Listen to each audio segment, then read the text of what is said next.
Hello दोस्तों, आज हम पढ़ेंगे ट्रिग्नोमेट्री। क्लास 10th की ट्रिग्नोमेट्री पढ़ने वाले हैं। तो ट्रिग्नोमेट्री होता क्या है, सबसे पहले इसे देखते हैं। ये एक ब्रांच है मैथमेटिक्स की, जिसमें हम एंगल और उससे जुड़ी हुई जो प्रॉब्लम्स होती हैं उनके बारे में हम समझते हैं, सीखते हैं। तो सबसे पहले बात करते हैं ट्रिग्नोमेट्री की कि जो ट्रिग्नोमेट्री होती है हमेशा राइट एंगल ट्रायंगल में काम करेगी। तो सबसे पहले समझ लेंगे राइट एंगल ट्रायंगल के बारे में। राइट एंगल ट्रायंगल होता है जिसमें एक जो एंगल होता है वो 90 डिग्री होता है, तो इसे कहते हैं हम राइट एंगल्ड ट्रायंगल। अब हमें ध्यान से समझना पड़ेगा कि परपेंडिकुलर क्या है यहाँ पर, बेस क्या है यहाँ पर। तो परपेंडिकुलर और जो बेस होता है, जो आज तक हम पढ़ते हुए आ रहे हैं, वैसा नहीं है। हमेशा एंगल डिफाइन करता है कि क्या परपेंडिकुलर होगा और क्या बेस होगा। अगर मैं एक एंगल थीटा इसको मान लूँ, तो इसके सामने वाला जो साइड होती है उसे हम परपेंडिकुलर कहते हैं। ध्यान रखना, परपेंडिकुलर। और जो एंगल से लगता हुआ साइड होता है उसे हम बेस कहते हैं। इसका ध्यान रखेंगे। एक और अगर ट्रायंगल बना के दिखाऊं, तो अगर मैं मानता हूं इस वाले एंगल को थीटा। अब थीटा क्या है? थीटा कोई भी एंगल हो सकता है, उसका नाम मैंने अननोन एंगल का नाम को मैंने थीटा दिया है। जैसे हम कभी कभी एक्स मानते हैं किसी भी अननोन वैल्यू के लिए। तो थीटा जो है यहाँ पर अननोन एंगल है। इसके सामने वाला जो साइड होगी उसे हम परपेंडिकुलर मानेंगे, नो मैटर वट वो कहीं भी हो। तो सामने वाला जो थीटा के सामने है वो परपेंडिकुलर कहलाया जाएगा। और थीटा के साथ जो लगा हुआ एंगल होगा उसे साइड होगा उसे बेस कहा जाएगा। और हमें पता है 90 के सामने वाली जो साइड होती है उसे हम हाइपोटेनस कहते हैं। तो ये तो क्लियर हो गया। इसे हम कहेंगे हाइपो, यानी हाइपोटेनस। तो इन ही साइड के रेशियो को जो डिफाइन करते हैं वो हमारे पास 6 ट्रिग्नोमेट्रिकल रेशियो है, जिसका नाम अब हम यहाँ पर देखेंगे। सबसे पहले याद करने का जो तरीका होगा वो इस तरीके से होगा, जैसे मैं लिख रहा हूँ पहले उसे वैसे लिखेंगे। Sine, cos, tan, cot, sec, cosec. Sine की full form SINE, sine. Cos को कोसाइन कहते हैं, टेन को टेंजेंट, कोसेक को कोसिकेंट, सेक को सीकेंट, और कॉट को कोटेंजेंट कहते हैं। तो याद करने का तरीका ऐसे होगा: sign, cos, tan, cot, sec, cosec. अब जो साइन की जो वैल्यू होती है, साइन जो होता है उसे हम कहते हैं साइन थीटा। मतलब साइन किसी भी एंगल का जो साइन होता है उसे हम कहते हैं परपेंडिकुलर अपॉन हाइपोटेनस का रेशियो। कॉस को हम कहते हैं बेस अपॉन हाइपोटेनस का रेशियो, और टेन को कहते हैं परपेंडिकुलर अपॉन बेस का रेशियो। कॉट को कहते हैं हम बेस अपॉन परपेंडिकुलर का रेशियो। सेक को कहते हैं हम हाइपोटेनस अपॉन बेस का रेशियो, और कोसेक को कहते हैं हम हाइपोटेनस अपॉन परपेंडिकुलर का रेशियो। तो अब ये सब चीज़ें याद कैसे हैं? तो याद करने के लिए यहाँ पर हमने शॉर्ट ट्रिक्स बनाई हैं।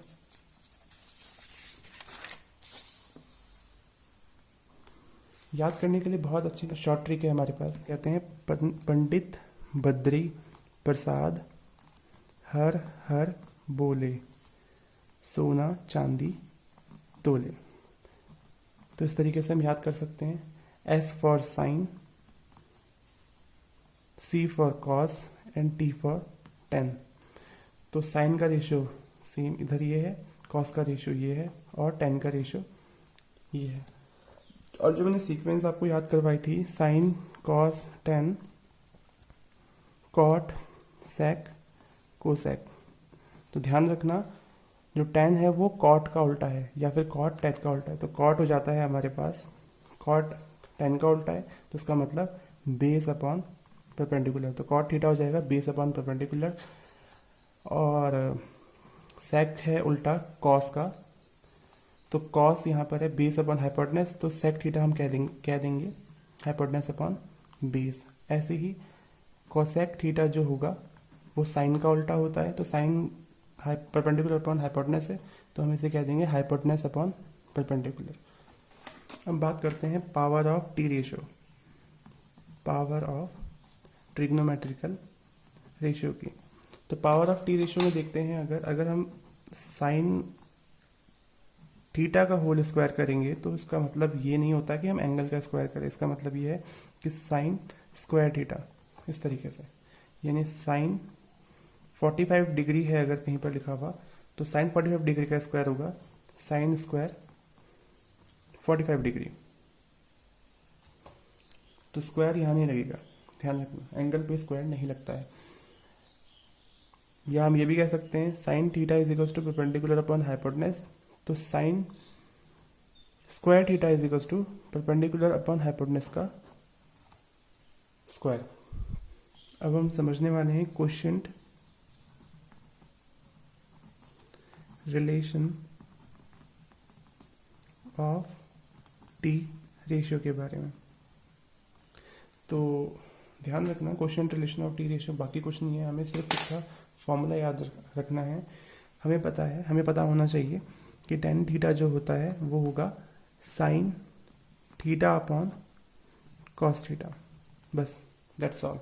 और हमें पता ये भी है कि टेन का उल्टा होता है कॉट, तो उल्टा मतलब इसका रेसिप्रोकल कर दिया जाए, तो cos theta upon sine theta. अब हम बात करेंगे ट्रिग्नोमेट्रिकल आइडेंटिटीज़ की, काफ़ी इंपॉर्टेंट है, इसको आपको याद करना पड़ेगा।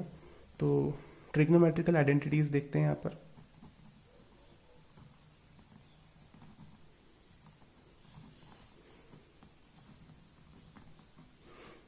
इसको भी याद करने की एक ट्रिक बताऊंगा मैं आपको। तो पहला जो ट्रिग्नोमेट्रिकल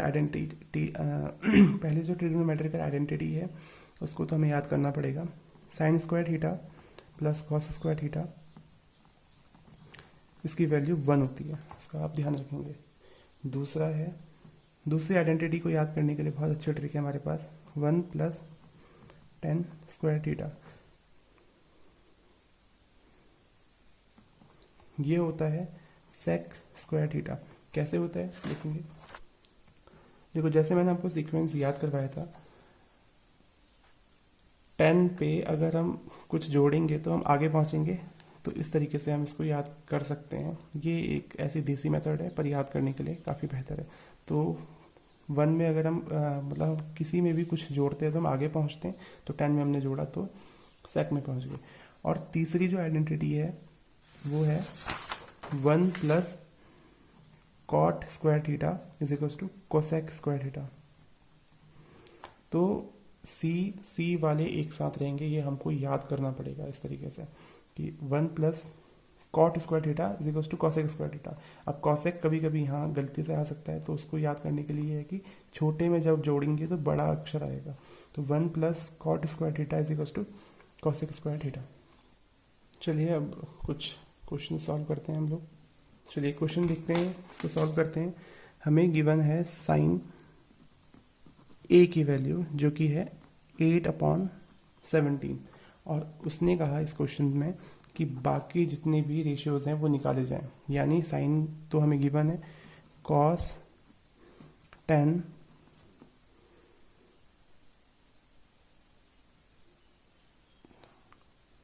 कॉट सेक और कोसेक, इन सब की वैल्यू निकाली जाए। तो जैसे कि हमने पढ़ा है कि बिना राइट एंगल ट्रायंगल के हम इसको नहीं सॉल्व कर सकते, तो राइट एंगल ट्रायंगल हम बनाते हैं। यहाँ पर ये राइट एंगल ट्रायंगल हमने बनाया, ये 90 डिग्री है यहाँ पर, और मैंने इस एंगल को ए माना क्योंकि इसने यहाँ पर ए माना था, तो इसलिए मैंने भी ए माना। अगर थीटा मानता तो थीटा मानता। तो यहाँ पर सामने हमें पता है ये परपेंडिकुलर है, ये बेस है और ये हाइपोटेनस है। तो साइन की जो वैल्यू गिवन है, अभी हमने पढ़ा था, जो साइन थीटा होता है वो होता है,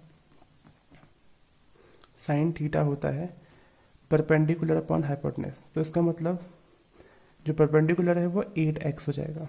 अब मैंने 8x क्यों लिखा, कारण यहाँ पर ये है क्योंकि ये रेशियो में गिवन है, तो इसलिए मुझे इसमें एक कांस्टेंट को जोड़ना पड़ेगा, और हाइपोटेनस जो हो जाएगा वो है 17x। तो परपेंडिकुलर है यहाँ पर 8x, हाइपोटेनस है हमारे पास 17x। तो हमें बेस निकालना है और बेस निकालने के लिए बेहतरीन होगा हम पाइथागोरस थ्योरम का इस्तेमाल करें। तो पाइथागोरस थ्योरम का इस्तेमाल करते हैं, जो कि हमें पता है कि हाइपोटेनस का square is equals to perpendicular का स्क्वायर प्लस बेस का स्क्वायर के बराबर होता है। तो हाइपोटेनस जो गिवन है हमको वो 17 का स्क्वायर गिवन है, अब परपेंडिकुलर जो गिवन है वो 8x का होल स्क्वायर गिवन है, और बेस इस तरीके से। तो बेस आ जाएगा हमारे पास 225 का इस तरीके से। तो बेस आ जाएगा 15x। तो ये 15x हमारे पास बेस आ गया। अब कॉस निकालते हैं। तो कॉस ए पूछा उसने, तो कॉस ए हो जाएगा, अभी हमें रेशो जैसे हमने याद किया था उसके हिसाब से क्या होगा, पंडित बद्री प्रसाद हर हर बोले, यानी बेस अपॉन हाइपोटेनस। तो बेस है यहाँ पर 15x और हाइपोटेनस है यहाँ पर 17x। x से x कटा और 15/17 रेशियो आ गया हमारा कॉस का। उसके बाद हम निकालेंगे 10x, I am sorry 10a। तो 10 होता है पंडित बद्री प्रसाद हर हर बोले, यानी परपेंडिकुलर अपॉन बेस। तो परपेंडिकुलर यहाँ पर है 8x और बेस है यहाँ पर 15x। तो ये हो जाएगा x से x गया तो 8/15। तो 10 भी निकल गया। अब हम करते हैं 10 के बाद आ गया कॉट ए। कॉट तो हमको पता है कि सीधा सीधा 10 का उल्टा होता है, यानी बेस अपॉन परपेंडिकुलर। तो यानी 15/8 हो गया। कॉट के बाद आ गया सेक उल्टा होता है कॉस का, तो ये हो गया हाइपोटेनस अपॉन बेस, यानी 17/15। सेक के बाद हम निकालेंगे कोसेक जो होता है वो साइन का उल्टा होता है, तो साइन 17/8। सीधा उल्टा कर दिया मैंने साइन का यहाँ पर से। तो इस तरीके से हमें क्वेश्चन को सॉल्व करना है। अब आप क्वेश्चन सॉल्व कीजिए। अगर आपको कोई क्वेश्चन में प्रॉब्लम होती है तो कमेंट में इसको मुझे बताइए और मैं आपको इसका सॉल्यूशन बता दूंगा। Thank you.